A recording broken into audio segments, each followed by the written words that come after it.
bayifate se ikanyanga yangana gite? Ikanyanga kara yari ikibido hamwe n'akajerekani kamwe karindwi.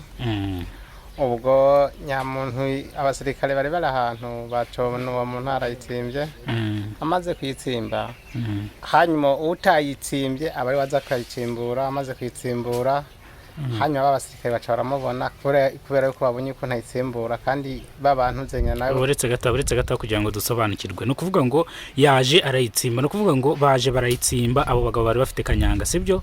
None ubwo ku ruhande rwe hirya hari undi muntu uri kubacunga kugira ngo nawe atsimbure ya kanyanga. Ewe yababonye hanyuma nawe atagenda kwitsimbura, amaze kwitsimbura abasirikare baca baramufata. Kandi biteye agahinda, kanyanga ingana n'ingirekane ndetse n'ikidomoro kimwe yafashwe. Iyi kanyanga yafashwe mu mashyashira saa 8 z'ijoro.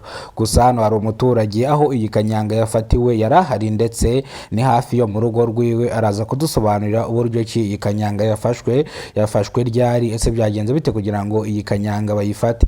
Gusa avuga yuko kugira ngo iyi kanyanga ifatwe ni amakuru abaturage baba batanze, kubera ko abaturage banga ibiyobyabwenge cyangwa banga ibintu binyuranyijwe n'amategeko. Ubwo usanga umuntu yafashwe bitewe no kwacuruje kanyanga cyangwa yafatamwe kanyanga ashobora guhanwa ndetse agahanwa n'amategeko, kandi hari ingingo ihana abantu nk'abanga bacuruza ibiyobyabwenge byangiza urubyiruko. Bivuze ngo rero twamaganye abantu bacuruza ibiyobyabwenge, twamaganye abantu bakora ibyaha, twamaganye buri muntu wese ushaka kutuzanamo ibintu byatwangiza nk'urubyiruko. Abo bose turabamaganye, nk'uko ababyeyi bacu batureze bavuga yuko tugomba kugira indangagaciro z'abanyarwanda ndetse ubuzima butazira umuze. Kunywa ibiyobyabwenge ni no, kunywa kwishora mu ngeso mbi ni no. Bivuze ngo tugomba kugendera ku ngingo imwe cyangwa ku ngingo iturengera. Bivuze yuko rero twebwe nk'abanyarwanda tugomba kwishyira hamwe tugaca ibiyobyabwenge n'ibisa nabyo,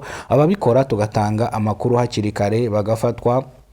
Uvuze ko rero reka twumve uyu muturage icyo adusobanurira kwifatwa ry'iyi kanyanga. Bayifashe ryari, ese bayifashe gute? Rero reka adusobanurire mu buryo burambuye. Ariko nimba rwo bwa mbere ugeze kubona umuyoboro wa Kidasamura TV Rwanda, kora subscribe, ufungure inzogera kugira ngo uzajye ubasha kubona amakuru mu gihugu cy'u Rwanda kandi yizewe. Wowe ukoze subscribe uri w'agaciro, ibyo tugezeho no tubikesha, n'ibyo twenda kugeraho niwe tubikesha. Bivuze ngo ngewe nitwa Kidasamura urw'inkorogoto bakora rugakongoma. Reka tutangire n'inkuru yacu. Byagenze ndashaka kukubaza ku kibazo cya kanyanga yafatiwe hano. Se kanyanga yafashwe gute? Byagenze bite bundi kugira ngo iyi kanyanga bayifate? Se iyi kanyanga yangana gite? Kanyanga kara yari ikibido hamwe n'akajerekani kamwe karindwi.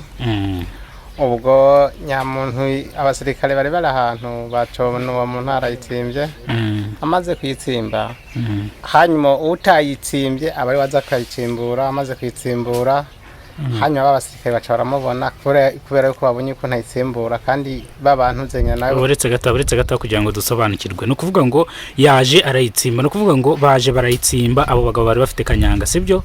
None ubwo ku ruhande rwe hirya hari undi muntu uri kubacunga kugira ngo nawe atsimbure ya kanyanga. Ewe yababonye hanyuma nawe atagenda kwitsimbura, amaze kwitsimbura abasirikare baca baramufata kubera ko babonye nyamuntu yari karihita abo bandi birutse, ace bamufata. Rero bamaze kumufata ubwo nta n'ikibazo we yamaze kugira, bamaze kubona ko arengana bacamurekura. Bamaze karengana babona kumurekura. Kugira ngo tugendane gakeya, iyi kanyanga yangana gite? Cyari ikijerekani n'akarindwi karimo abamo litiro 5. Yari ingerekani n'akarindwi bya kanyanga. Bivuze ngo abayihishe birukase mu gihe wari uje kuyitsimbura niwe waguye mu cyaha, arangije abasirikare baramufata.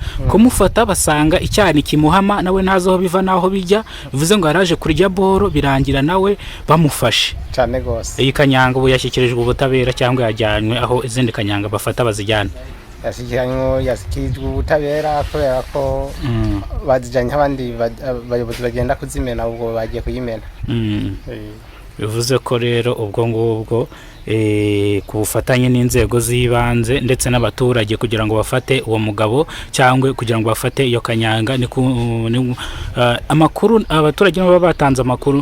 Abaturage abasirikare bari muri patrouille hanyuma barababona babikanze baca barayitaca baca bagenda bayitsimba ahantu, bagiye kuyitsimba ahantu wa muntu nawe ayitsimba bamubona babasirikare nabo baca baramubona babona babandi bayitsimbye baca bariruka birutse baca basiga abasirikare wa wundi nawe acaja kuyitsimbura agiye kuyitsimbura baca baramufata bamufashe baca babona yuko atari we yayitsimbye baca baramureka arigira kubera nta cyaha cyamuhama ubu bamurekuye icyaha ntabwo kimuhama bivuze ngo rero polisi ikora mu mujyi wa Kigali nanone ahazwi nka Nyarugenge naho hafatiwe ibiyobyabwenge bisanga ibiro 3 nabwo hafatiwe ibiyobyabwenge mu masaha ashyira saa 10 z'umugoroba bihita bihurirana nuko hano naho bahafatiye Kanyanga. Urakoze cyane rero, Imana ikurinde. Ni iki wabwira abanyarwanda?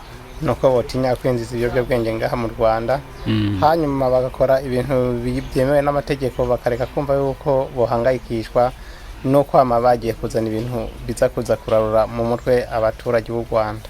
Noneho ikintu inama wagira abantu bacuruza ibiyobyabwenge nuko bokora ibyo babona byotanga umuco byo baha amafaranga ariko bakareka gucuruza ibiyobyabwenge kubera ko benshi babinyoye usanga basaze ugasanga bibutushimbo tw'abana abandi nabakebutugwa tw'abana bogaburiye abana ugasanga ni ibibazo mu rugo, usanga ni ibibazo mu rugo, umugore ntiyumvikana n'umugabo, abana ntibumvikana na se.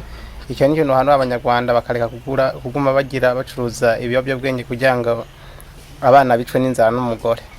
Koko ibintu birimo imbogamizi, bivuze ngo iyo bagufunga imyaka igera kuri 5 ushobora kumanuka ikagera kuri 3 iyo bagufashe unywa ibiyobyabwenge, iyo bagufashe ubicuruza hari ikindi kihano giteganyijwe. Urakoze cyane, Imana iguhe umugisha. Twongeye kugushimira kandi ndetse naguhuyema gutanga amakuru kuri Kidasamura Rwanda kandi warakoze. Murakoze.